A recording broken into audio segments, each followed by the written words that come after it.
ഏറെ അതിശയകരം, ഇന്ന് ഗംഗാവലിപ്പുഴയിൽ നിന്ന് അർജുന്റെ ലോറി കണ്ടെത്തിയിരിക്കുകയാണ്. ദിവസങ്ങളും ആഴ്ചകളും നീണ്ട തിരച്ചിലിനൊടുവിൽ, ഏറെ ശ്രമകരമായി അനേകം ആളുടെ പ്രയത്നങ്ങൾക്കൊടുവിൽ ലോറി ഗംഗാവലിപ്പുഴയിൽ നിന്ന് കണ്ടെടുത്തിരിക്കുകയാണ്. ലോറിക്കുള്ളിൽ ഒരു മൃതദേഹം കൂടിയുണ്ടെന്നാണ് അറിയാൻ കഴിയുന്നത്. വാർത്തയുടെ തത്സമയ ദൃശ്യങ്ങളിലേക്ക് കടക്കാം.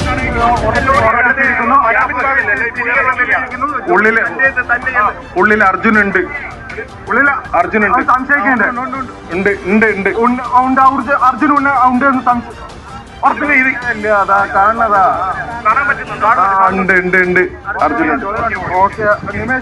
കഴിയും. പക്ഷെ കാർവാർ MLA തന്നെ ഇപ്പോൾ നിലവിൽ കരയിലുള്ള ആളുകളോട് വിളിച്ചു പറയുന്നുണ്ട്, there is a dead body, അതിലൊരു മൃതദേഹം ഉണ്ട് എന്ന് വിളിച്ചു പറയുന്നുണ്ട്.